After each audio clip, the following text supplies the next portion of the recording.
সরকারের মতো salaries pension hike হয়।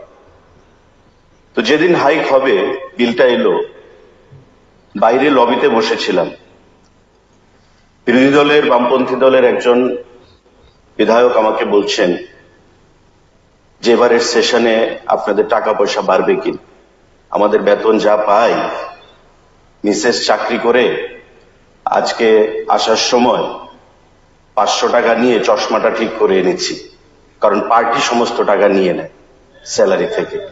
আমরা চলতে পারি না, এবার বাড়বে কি না কিছু বাড়ান আমরা তো বলতে পারি না। সেদিন বাড়লো। এই চেয়ারে বসেছিলেন প্রাক্তন মুখ্যমন্ত্রী মানিক সরকার, লাভ দিয়ে উঠলেন এগুলো হচ্ছেটা কি, এটা মানি না।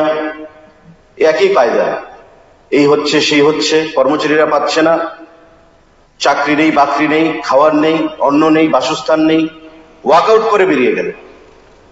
তো আমার প্রশ্ন, এই যে দ্বিচারিতা, এই 5 বছর আগে যে বেতনটা বৃদ্ধি হয়েছিল, বামপন্থী বন্ধুদের পকেটে কি টাকাটা যায়নি? স্যালারি অ্যাকাউন্টে টাকাটা যায়নি?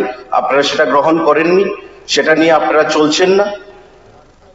এই দ্বিচারিতার মানে কি, উদ্দেশ্য কি? যেই বন্ধুটি আমাকে বাইরে বললেন যে বাড়বে কিনা একটু বাড়া, পার্টিতে থেকে আমরা তো কিছু বলতে পারি না, উনি সহ ওয়াকআউট করে বেরিয়ে গেলেন। আমাকে বললেন এক কথা বাইরে, ভিতরে এসে আরেক রকম। আসলে মিডিয়া আছে, মিডিয়ার কাছে বোঝাতে হবে যে আমরা গরিবের দল, বাইরে গিয়ে মানুষকে বোঝাতে হবে আমরা প্রতিবাদ করেছি, প্রতিরোধ করে চেষ্টা করেছি, কিন্তু আমরা কি করব? শাসক দল ট্রেজারি বেঞ্চ সেটা করেছে। তো সুদীপ বাবু যেটা বলেছেন এখানে, যে যারা চান না এমন একটা অপশন যদি রাখা যায় যে তারা সারেন্ডার করতে পারেন, তো এই অপশনটা যেন রাখা হয়। না সুশান্ত বাবু, রতন